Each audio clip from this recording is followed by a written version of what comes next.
경작하라, 경작하라라는 제목으로 하나님 말씀 증거하겠습니다. 여러분 오늘 또 하나님 말씀을 통해 여러분 어떤 마음으로 오셨든지 여러분의 심령이 회복되고 영혼이 치유되고 또 육체가 치유되는 귀한 경험을 하는 복된 시간 되시길 주님의 이름으로 축원합니다. 아멘. 여러분 성경 공부를 인도하다가 보면은 참 많은 일들이 있는데요. 근데 제가 이렇게 창원을 2주마다 내려가서 작은 모임을 또 인도하고 또 같이 교제를 하고 올라옵니다. 2주마다 내려가는데요. 한 1년 조금 넘은 것 같아요. 이제 본격적으로 성경 공부를 하고 또 전도하고 또 같이 말씀을 나누는 게 한 1년 정도 좀 넘었던 것 같아요. 그러다 보니까 사계절이 변화되는 것을 이 도시 안에 있을 때는 잘 모르는데 화요일날 차를 끌고 이제 고속도로에 가서 그 IC에서 내려서 또 그쪽으로 가려면 창녕 쪽에 좀 지나갑니다. 창녕 그 트머리죠. 지나가는데 가다 보면 그 농가 밭이 있어요. 그 사계절에 보면은 겨울에 갈 때는 뭐 아무것도 없습니다. 근데 겨울에도 그 마늘 같은 거 이렇게 심어놓죠. 또 보리도 심어놓고 또 봄이 되면 보리 새싹이 올라오고 또 자라기 시작합니다. 그러다가 보리가 한참 익어가고 또 마늘을 한참 캘 때 되면은 다 캐내고 나서 또 다시 논밭을 갈아가지고 거기 모내기를 하죠. 이제 벼를 심습니다. 심고 나면 이제 지금쯤 돼서 내려가다 보면 지난번에 내려갈 때 되니까 이제 벼가 익어가더라고요. 아마 이번 주에 또 내려가면 거의 다 익어갔을 것 같아요. 작년에도 그런 모습을 봤는데 그런 것도 겨울이 되면 아무것도 없어집니다. 그래서 그때 땅을 가는 그 행동, 그것을 가지고 우리가 경작한다 이런 말을 보통 씁니다. 요즘에도 아침 저녁으로 되면 선선한 가을 바람이 불면서 이제 가을이 성큼 다가왔다 이런 생각이 들죠. 가을엔 보통 남자의 계절이다. 그래서 남자들이 이제 생각이 깊어집니다. 가을이 되면 뒤를 돌아보게 되고요. 한 해를 어떻게 살아왔는지 또 어떻게 이번 겨울과 또 앞으로 인생을 살아야 하는지 생각해 보게 되는 계절입니다. 그래서 생각과 마음이 깊어지는 계절이죠. 하나님이 우리나라에 사계절을 주셨다는 것은 축복입니다. 계속 더위만 계속되는 나라도 있고 계속 추운 나라도 있는데 이 사계절이 있다는 것은 이 하나님의 창조 세계를 누리기도 하고 생각해 볼 수 있는 아주 좋은 기회입니다. 그래서 농부들은 농가밭에 있는 곡식을 이제 곧 거둬들일 것입니다. 참 거둬들이고 나면 아무것도 없어요. 그냥 볕단 같은 것만 이렇게 논밭에 있는 것을 보게 되는데요. 그러고 나서 곧 겨울이 옵니다. 가을 들녘을 가만히 바라보다가 보면 황량하다는 생각이 들죠. 이 겨울에 이 들녘에 다 이렇게 농사를 지어본지 모르겠어요, 우리 젊은이들은. 근데 이렇게 보면은 농사를 지어보면 이 겨울 되면 막 메마른 바람이 불고 이럴 때 보면 황량하다는 생각이 들어요. 그 많던 농가밭에 농작물은 사라지고 또 산에 있는 그 푸른 나무들은 잎이 다 떨어져서 온통 마른 나무들 뿐이고 앙상한 가지만 남을 때 보면은 우리가 굉장히 마음이 씁쓸하기도 하고 쓸쓸하기도 하죠. 그래서 시베리아의 그 냉기라 그러잖아요. 우리나라는 그 시베리아에서 내려오죠. 또 더위 때는 북태평양에서 고기압이 올라오고 그러다 보니까 그게 내려올 때 막 냉기가 들어서 온몸을 움츠리게 됩니다. 대구는 조금 덜해요. 근데 서울은 그 서해안에서 불어오는 그 추운 바람이 굉장히 춥습니다. 대구 있다가 서울 처음 갔을 때 굉장히 추웠어요. 눈도 많이 오고 그렇습니다. 그 추위가 이 몸속을 파고들어요. 봄이 다시 오지 않을 것처럼 춥습니다. 여러분 그 남자분들은 군에 있다가 이렇게 오신 분들은 다 근무해 보잖아요. 겨울에 그 보초를 선다거나 이래 보면은 다시는 봄이 안 올 것 같이 그렇게 추위를 느껴요. 뼈가 떨릴 정도로 그런 추운 것을 느낍니다. 특별히 전방에 근무하신 분은 더 그렇죠. 어쨌든 간에 다시는 봄이 안 올 것 같은데 그러나 2월이 되고 3월이 되고 4월이 되면서 결국 새싹이 올라오는 봄이 된다는 것입니다. 그때 농부는 다시 밭을 갈아요. 그래서 흙을 뒤집어 주는 것을 말합니다. 왜 밭을 갑니까? 이 땅을 깊이 파서 뒤집어 줍니다. 위에 흙은 밑으로 가고 밑에 흙은 위로 오고 이 말을 경작이라고 이렇게 이야기합니다. 오늘 설교의 제목이 경작하라. 잘 쓰는 말이 아니죠. 농사 짓는 분들은 알겠지만 성경에 이런 말이 나와요. 경작하라. 경작이란 말은 위에 흙은 밑으로 가고 밑에 흙은 위로 오고 이렇게 섞어주고 갈아주는 것을 말합니다. 또 다른 의미는 흙을 갈아서 채소나 나무를 심는 그 행동을 또 경작한다 이렇게 말합니다. 그래서 농가 그 밭의 입장에서는 경작을 당하는 경작이 되는 것이고요. 사람의 입장에서는 경작을 하는 것이 됩니다. 그래서 흙을 갈고 가꾸고 다듬고 채소를 심고 또 식물을 심는 이 모든 행위를 경작한다 이렇게 말하고 있습니다. 농과 같이 사람에 의해서 경작되어지는 것과 그렇지 않고 내버려지는 것은 굉장한 차이가 납니다. 경작되어지면 꽃이 피고 열매를 맺고 또 잎을 보고 또 우리가 수확을 거둘 수가 있죠. 근데 땅을 그냥 놔두면 어떻게 됩니까? 잡초만 무성한 그런 곳이 됩니다. 1년만 그냥 놔둬도 그냥 온 땅에 그냥 잡초가 가득합니다. 근데 여러분 놀랍게도 사람의 마음과 사람의 인생도 굉장히 이와 비슷합니다. 누군가가 지도하고 경작하고 다듬지 않으면 이 인간이 쓸모없는 화무지처럼 변해버립니다. 누군가의 가르침을 받고 교훈을 받고 그런 사람과 전혀 그냥 자기 멋대로 살아온 사람의 그 마음과는 완전히 차이가 나는 것입니다. 여러분 사람의 마음도 경작을 받아야 됩니다. 돌보고 가꿈을 받아야 되는 것입니다. 누가 경작하느냐에 따라서 그 사람의 인생이 완전히 바꾸어집니다. 운동선수들 같은 경우에도 누구의 지도를 받느냐가 달라지죠.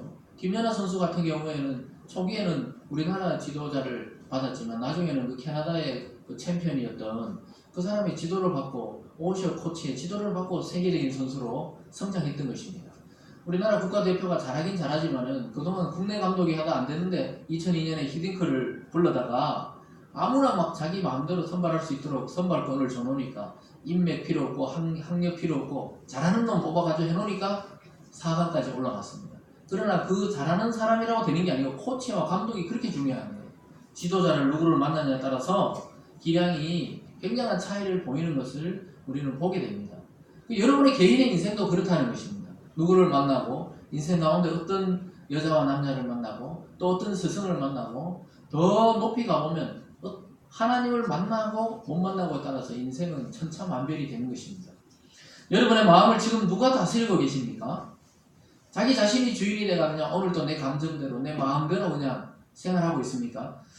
아니면 사탄이 주인이 돼가지고 막 그냥 죄만 짓고 다니고 맨날 사람들 해꾸지나하고 이런 모양으로 지금 살아가고 있습니까? 아니면 여러분의 지금 인생이 하나님이 손에 잡혀가지고 우리를 창조하신 하나님이 여러분을 다스리고 있습니까? 오늘 말씀을 차분히 들으시고 원래 우리의 주인 되시고 인간을 창조하신 하나님의 손에 붙잡혀서 가까워지고 경작되는 은혜가 있기를 주님의 이름으로 축원합니다. 오늘 첫 번째로 보면요. 땅을 갈 사람이 없었다. 본문에서 이렇게 말합니다. 땅을 갈 사람이 없었다고 말하고 있습니다.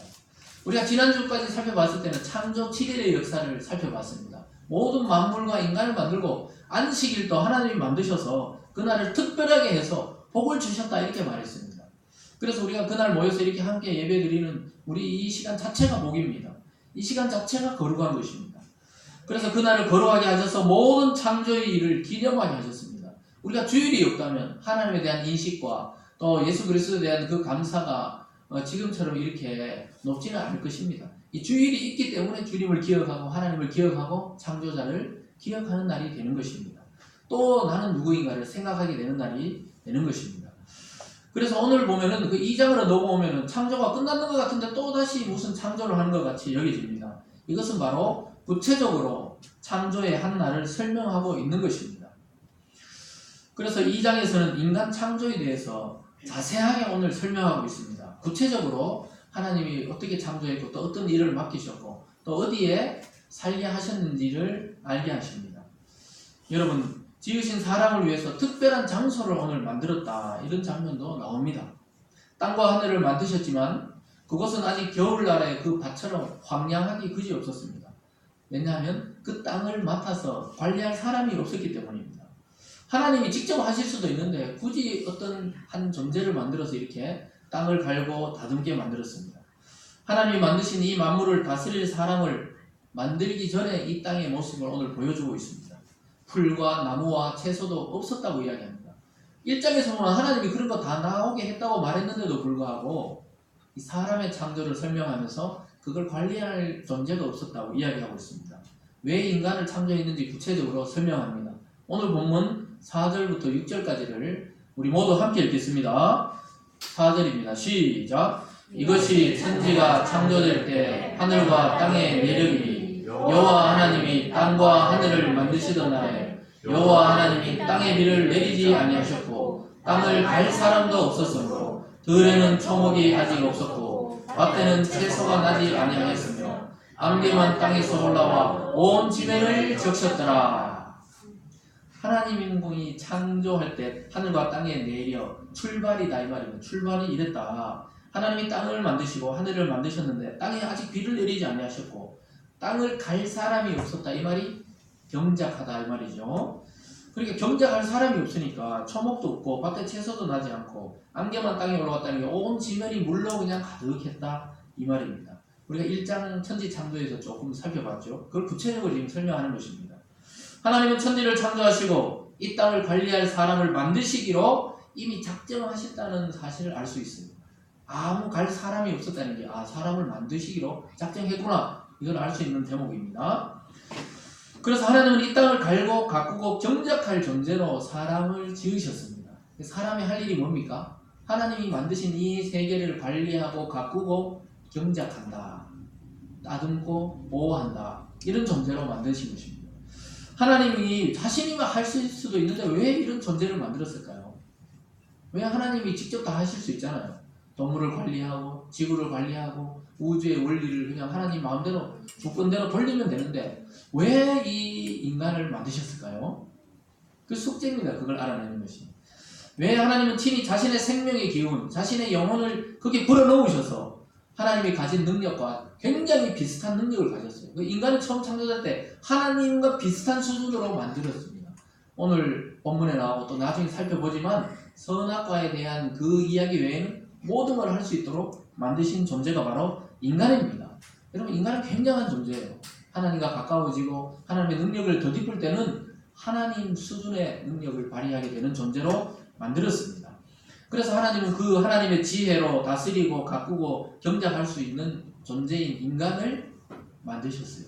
그것도 하나님의 숨을 불어넣어서 만드셨습니다. 창세기 2장 7절에서 이렇게 말씀하고 있습니다. 우리가 가지고 있는 성경 말고 세번역 성경에 보면은 이렇게 구체적으로 이야기합니다. 제가 읽어드릴게요. 주 하나님이 땅의 흙으로 사람을 지으시고 그의 코에 생명의 기운을 불어넣으시니 사람이 생명체가 되었다. 우리 본문에 보면 코에 생기를 불어넣고 생명이 되었다. 이 말을 쉬운 말로 하면 생명의 기운을 코에다가 불어넣고 그리고 생명체란 말은 생물, 움직일 수 있는 존재, 생명이 있는 존재로 만들었다 이 말입니다. 우리 성경에 생명이다 이런데 이 말을 잘 안 쓰죠. 요즘에 우리 단어에서 생명체가 되었다 이렇게 번역하면 좋습니다. 하나님은 이미 만들어 놓으신 땅에서 흙을 재료로 취하셨어요. 흙을 인간 창조에서 흙을 만들어서 근데 어떤 번역에는 티끌이라고 되어 있습니다. 이 티끌을 모아가지고 인간을 지으셨습니다. 이처럼 사람은 이미 창조된 흙을 재료로 이 몸이 만들어졌습니다. 그래서 우리 육체의 재료는 뭡니까? 흙입니다. 그래서 썩으면 흙과 똑같이 흙으로 사라져요. 그래서 우리가 보통 옛날에 매장을 많이 하잖아요. 우리나라는 매장을 하죠. 매장을 해서 산에 묻으면 그냥 똑같이 흙으로 돌아갑니다. 썩든지 벌레가 먹든지 해서 그냥 다 흙으로 돌아가는데 아주 일리가 있죠. 그래서 이 몸이란 것은 이 흙은 다시 땅으로 돌아가게 되어 있습니다. 그리고 하나님이 주신 영혼은 그럼 우리 생각도 있고 마음도 있고 사랑하는 이런 감정은 어디로 갑니까? 하나님이 주신 하나님의 앞으로 돌아가는 것입니다. 이것이 인간에게 죽음이라는 것입니다. 여러분 다시 땅으로 우리 몸은 돌아가고 영혼은 하나님이 주신 하나님께로 돌아가는 것이 당연한 이치자 원리입니다. 오늘 창조의 원리를 보면 죽을 때도 다시 그렇게 분리되어서 간다는 것은 당연한 것입니다.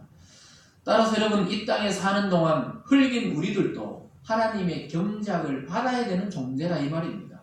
우리가 흙을 인간이 경작하듯이 흙으로 창조된 인간도 우리를 창조하신 하나님께 가꿈과 돌봄 즉 경작을 받아야 된다 이 말입니다. 그래서 여러분 이 죽음에 대해서 전도서의 저자 솔로몬은 이 사실을 정확하게 말씀하고 있습니다. 전도서 12장 7절의 말씀에 보면 이런 말씀이 있어요. 잘 들어보세요. 육체가 원래 왔던 흙으로 돌아가고 숨이 그것을 주신 하나님께로 돌아가기 전에 내 창조주를 기억하라 이렇게 명령하고 있습니다. 흙은 어디로 돌아가요? 다시 땅으로 돌아간다는 거예요. 숨은 그것을 주신 하나님께로. 오늘 창세기에서 하나님이 코에 숨을 불어넣었다고 그러잖아요. 그 숨은 다시 하나님이 빼서 하나님의 나라로 데려가는 것입니다. 그러기 전에 내 창조주 하나님을 기억하라, 생각하고 만나고 그를 믿어라, 이런 말씀입니다. 여러분, 이 말씀을 통해서 볼 때 우리 인생에서 가장 중요한 일이 뭡니까? 돈 많이 벌고 열심히 살고 결혼 잘하고 또 학교 좋은 데 가서 성공하는 게 인생의 목적입니까? 아니라고 이야기하고 있습니다. 행복입니까? 행복도 좋긴 좋죠. 그러나 근본적으로 인간의 목적은 행복도 아닙니다. 그럼 뭐 가정을 잘 이루어서 사랑하는 것입니까? 사랑입니까? 근본적으로는 사랑도 아니라고 이야기하고 있어요. 성경은 내 창조주를 기억하는 것이 인생의 본분이라고 이야기하고 있습니다. 그것도 이 코에 숨이 사라지기 전에, 목에 목숨이 사라지기 전에 하나님을 만나는 것이 인생의 최대 목적이라고 말씀하고 있습니다. 아멘. 그래서 바로 창조주 하나님을 기억하시고 알고 만나는 일입니다. 우리에게 생명을 주시고 영혼을 주신 분이 누군지 아는 사람은 진짜 성공한 사람입니다. 아멘. 돈을 많이 벌고 유명해지고 명예를 가진 게 성공한 게 아니고 하나님이 누구시고 그 앞에 나는 누군지 깨닫는 사람이 진짜 인생에서 성공한 사람입니다. 여러분, 사람이 아무리 뛰어나 보여도 우리 이 세상을 막 좌지우지했던 그 영혼들도 코에서 숨을 빼면 죽습니다. 우리가 숨을 쉬고 싶다고 쉬어지는 것이 아니에요, 여러분. 여러분, 의식하면서 이렇게 숨을 쉬는 게 아니잖아요. 하나님이 숨을 쉬게 하시니까 지금 쉬는 겁니다. 흙으로 만든 존재에서 하나님이 생명을 주니까 기동했다 이래요. 옛날 성경에는 기동했다 그럽니다. 움직이고 살아 움직였다 이 말이죠. 하나님이 살게 하니까 사는 겁니다. 믿습니까? 아멘. 숨을 쉬지 못하면 죽습니다, 여러분. 그래서 이 말이 좀 잘못됐어요. 우리는 아파 죽겠다 그랬는데 아파서 죽은 사람 아무도 없습니다. 숨을 못 쉬어서 죽은 것이죠. 고통이 있고 뭐가 통증이 있다고 죽는 것은 아니에요. 숨을 못 쉬면 죽음을 맞이하는 줄 믿으시기 바랍니다. 아멘. 그래서 여러분, 우리는 이 땅에서 저와 여러분의 그 목에 숨이 붙어 있고 이 코끝에서 호흡이 사라지기 전에 우리를 지으신 창조주 하나님을 기억해야 됩니다. 그분께 나아가서 우리 인생과 우리 가정과 우리의 삶과 우리 영혼을 경작을 맡겨 드리는 그런 은혜와 축복이 있기를 주님의 이름으로 축원합니다. 아멘. 그래야 삽니다. 그분 앞에 나가야 돼요. 죽으면 기회가 없습니다. 이 땅에 살아있을 때, 코와 목에 호흡이 있을 때 하나님을 기억하고 만나야 됩니다. 그래야 영원한 하나님의 나라에서 다시 영원히 사는 존재가 되는 것입니다. 오늘 이것을 잘 깨닫는 은혜가 우리 교회 가운데 있기를 바랍니다. 아멘. 오늘 두 번째로 보면요, 하나님이 그냥 두시지 않고 이 인간을 위해서 만드신 기쁨의 동산이 있다고 말씀하고 있습니다. 기쁨의 동산이 있다고 말하고 있습니다. 하나님은 자기의 그 영혼, 자기의 숨을 우리에게 주시고 나서 인간에게 뭐 날마다 고통만 당하라고 그렇게 지으신 게 아니었습니다. 알고 보니까 하나님의 기쁨의 동산이 있었습니다. 하나님은 인간을 만드시고 한 장소를 택하셨습니다. 그래서 하나님과 동행하면서 기쁨의 교제를 누리면서 살아갈 수 있는 장소를 만들어 주셨습니다. 그 기쁨의 동산이 오늘 성경에 나오는 에덴의 동산입니다. 에덴이라는 그 지역에 있는 한 동산을 만드셨습니다. 하나님께서 인간을 만드시고 나서 이 땅을 경작하도록 하시고 또한 전체 이 우주와 지구를 관리하지만 에덴 동산에 거주하면서 하나님과 동행하면서 살도록 이 땅의 한 지역을 만들어 주셨습니다.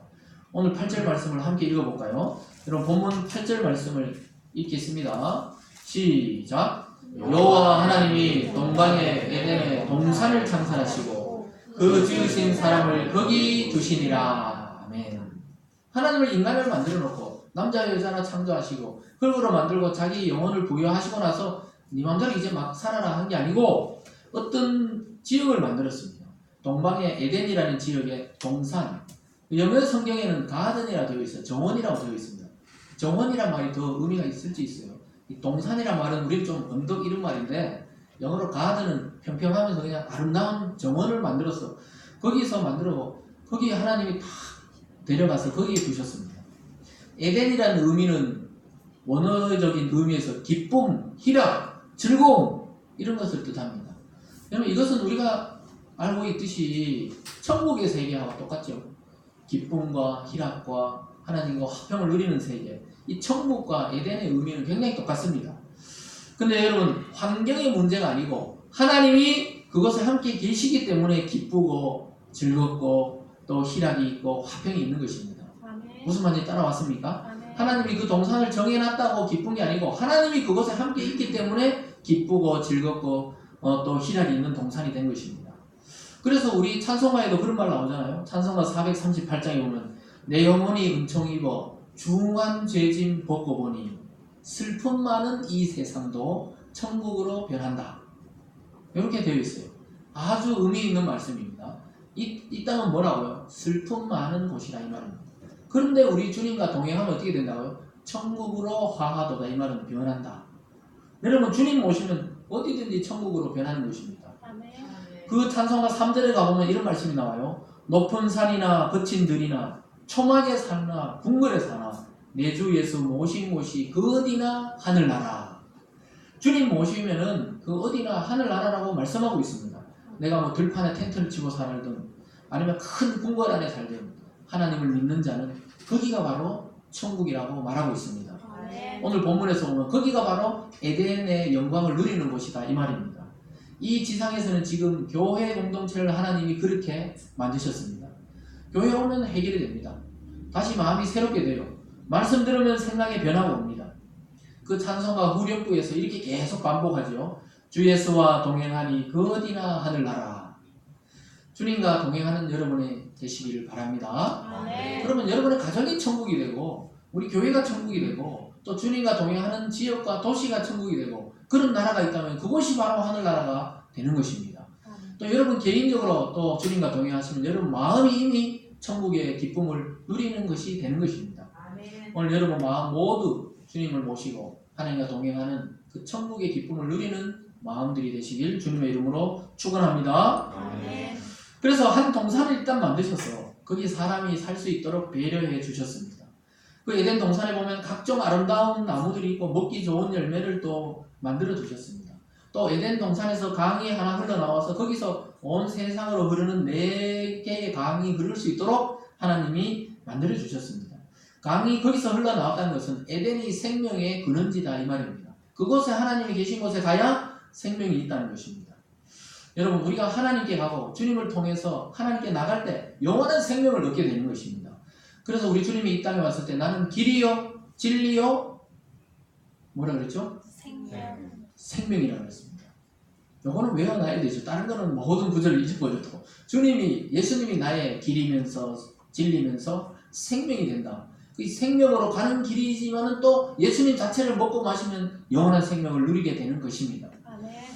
그래서 주님께 가면은 영원한 생명이 흘러나와요. 오늘 이 강이 온 세상으로 흐르는 강이 에덴에서 흘러나오듯이 주님께로 가고 또 교회 공동체로 오면은 하나님의 영광의 강물이 생명의 강물이 여러분 가정으로 개인으로 흘러 넘치게 되는 것입니다. 오늘 본문 10절부터 14절까지 말씀을 천천히 함께 읽어보겠습니다. 본문 10절부터 14절입니다. 시작. 강이 에덴에서 흘러나와 동산을 만들고 거기서부터 변해서 그의 근원이 되었으니 첫째 이름은 비손이라 금이 있는 하빌라 온 땅을 불렀으며 그 땅의 금은 순금이요 그곳에는 베들레헴과 호마나도 있으며 둘째 강의 이름은 기온이라 구스 온 땅을 불렀고 셋째 강의 이름은 힛데겔이라 아스루 동쪽으로 흘렀으며 넷째 강은 유브라데더라.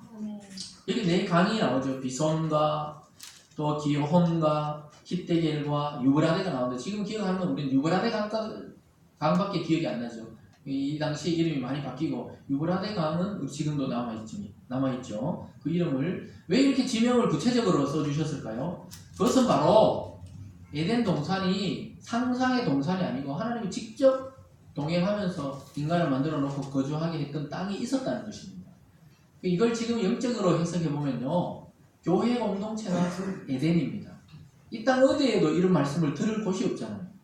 우리가 절에 가도 또는 타 종교에 가도 이런 말씀을 들을 데가 없어요. 오직 예수 그리스도를 믿는 공동체인 교회에 와야 이런 에덴이란 말도 듣고 천국이란 말도 듣고 하나님과 동행한다는 말도 듣게 되는 것입니다. 모든 신들은 우리가 경배만 하지 동행한다는 개념이 없어요. 인간이 철저하게 복종한다는 개념만 있지 하나님과 동행하고 사랑을 나누고 교제를 나눈다 이런 신이 거의 없습니다. 제가 알기로는 없어요. 우리 하나님밖에 없습니다. 여러분 이처럼 에덴을 중심으로 비옥하고 아름다운 땅과 강이 형성되었죠. 그 계시록을 읽어보신 분들은 야, 이 창세기의 장면이 계시록에 가도 있구나 이걸 알게 될 것입니다. 새하늘과 새 땅에 가보면 그 생명수 강이 막 어린 양의 보좌로부터 흘러오잖아요. 그게 주님, 예수님의 그 보좌로부터 생명의 강이 흘러나와서 그 옆에 생명수의 강이 흐르고 열매들이 자라고 실과가 자라고 사시사철 실과가 바뀌고 거기에 또 생명수 나무가 자란다. 이 장면하고 지금 이 에덴 장면하고 이게 매치가 돼야 됩니다. 결국 처음과 끝을 완성하시는 분이 하나님이신 줄 믿으시기 바랍니다. 우리는 결국 새하늘과 새 땅에 그 어린 양의 보좌에서부터 오는 생명의 강가로 우리는 가게 될 것입니다. 그래서 자세한 강의 이름과 지명을 통해서 에덴을 이렇게 이야기하신 이유는 우리가 갈 장소도 분명히 정해져 있다는 것입니다. 우리가 그냥 상상으로 그냥 믿는 게 아니고 새하늘과 새 땅이 진짜 있다는 것을 말씀해 주려고 창세기에 이런 곳을 지정해 두신 것입니다. 여러분이 죽고 영원한 세계에 가면 또 다른 이 지구, 또 다른 하늘과 땅이 있다는 것을 믿으시기 바랍니다. 하나님을 경배하는 곳, 하나님을 찬양하던 동산, 하나님과 거들는 동산이 바로 그 정원이 바로 에덴의 동산이었습니다. 우리는 앞으로 영원한 세계에서 주님의 동산에서 이렇게 주님과 거닐게 될 것입니다. 근데 안타깝게도 인간이 죄가 들어오고 인간이 타락하면서 이 동산을 잃어버렸습니다. 그래서 사람들은 꿈을 꾸는 것이죠. 인간이 예수님을 믿든 또 교회를 다니든 안 다니든 본능적으로 꿈꾸는 게 뭡니까? 행복을 꿈꿔요. 행복하게 살고 싶어 합니다. 자유를 누리고 싶어 합니다. 그리고 인간이라면 좀 가치 있는 인생을 살고 싶어 하는 게 정상이에요. 지금 삶의 형편이 그렇지 못해도 뭔가 고귀한 가치를 추구하고 살고 싶어 하는 본능이 인간 속에 들어있는 이유가 무엇입니까? 에덴의 생활을 기억하고 있는 거예요. 우리 영적인 영혼의 DNA 속에 우리가 유전자라 그러죠. 우리가 아버지, 어머니로부터 유전자. 요즘엔 유전자 검사로 이번에 화성 그 살인범을 진범을 잡았다 아닙니까? 30년 넘었는데도 그 땀에 의해서 피해자의 옷에 묻은 땀을 채취해서 범죄 DNA 분석했는데 잡아냈다는 것입니다. 그런 것처럼 아주 놀라운 일이 일어나고 있죠. 그런 것처럼 우리는 영원한 세계에 우리 속에 DNA가 있는데 무슨 DNA입니까? 인간을 처음 만들었을 때 하나님의 형상을 따라 만든 그 DNA. 그리고 하나님의 형상을 따라서 만들었는데 한 동산, 에덴, 기쁨과 희락과 화평의 동산에 살던 기억이 우리 영혼의 본성 속에 들어있습니다. 그래서 인간은 모든 종교, 모든 인간은 행복을 추구하고 영혼을 추구하고 잘 살기를 원하고 평안하기를 원하고 이 땅에서 굳은 일 또 어려운 일을 당하지 않기 원하는 그 본능이 왜 그렇습니까? 원래 그렇게 창조되었기 때문에 그렇습니다. 그렇기 때문에 그런데 길이 다른 것이죠. 잘 찾아와야 되는데 하나님 만나려면 잘 찾아야 되는 것입니다. 여러분 우리는 자유를 지향합니다. 행복을 지향합니다. 고귀한 가치를 지향하는 이유가 왜 그렇다고요? 첫 사람을 그렇게 창조했기 때문에 우리 영적인 DNA 속에는 하나님과 동행하고 싶어하는 본능이 있다는 사실을 믿으시기 바랍니다. 그래서 우리를 지으신 그분에게로 나갈 때 우리는 진정한 기쁨과 행복과 평화와 자유를 누리게 될 것입니다. 우리 주님 예수님께서도 부활하시고 나서 제자들을 찾아오셔서 제일 첫 번째로 하신 말씀이 평안하냐? 이렇게 물어봤습니다. 두려움에 떨고 있는 제자들을 찾아가서 예수님이 부활하신 모습 그대로 찾아와서 평안하냐? 우리말로 물은 건 아니죠. 샬롬? 이렇게 물었죠. 샬롬이 평안하냐 이 말입니다. 이 샬롬의 평안은 그냥 건강만 말하는 게 아니에요. 영적인 평안, 육체적인 평안, 물질의 풍부함까지 합쳐서 평안을 누리고 있느냐? 이렇게 말했습니다. 너희들 행복하냐? 이렇게 물어보신 것입니다. 여러분 행복하십니까? 평안하십니까? 네, 어른들만 이해하고 우리 청년들은 갈등이 많죠. 청년들은 아직까지 진로도 불안정하고 결혼하고 싶은데 짝도 안 나타나고 불안하죠. 오늘 그 불안을 다 하나님께 맡기시기 바랍니다. 그래서 예수님께서도 첫 마디가 평안하냐 이렇게 물어보시는 것입니다. 이 말씀은 예수님 안에 있을 때 평안과 만족과 기쁨이 있다는 것입니다. 이제 내가 부활했으니까 두려워 떨지 마라. 너희들도 나와 같이 똑같이 나중에 부활의 생명으로 살아날 것이니까 두려워하지 말고 내 복음을 전해라. 이렇게 말씀하고 있는 것입니다. 여러분이 잃어버린 에덴의 기쁨을 이번 한 주 동안 우리 주님 안에서 말씀 안에 다시 찾는 그러한 축복이 있길 주님의 이름으로 축원합니다. 아멘. 오늘 마지막 세 번째로 보면요. 하나님께서 만물을 경작하며 지키라는 명령을 내리십니다.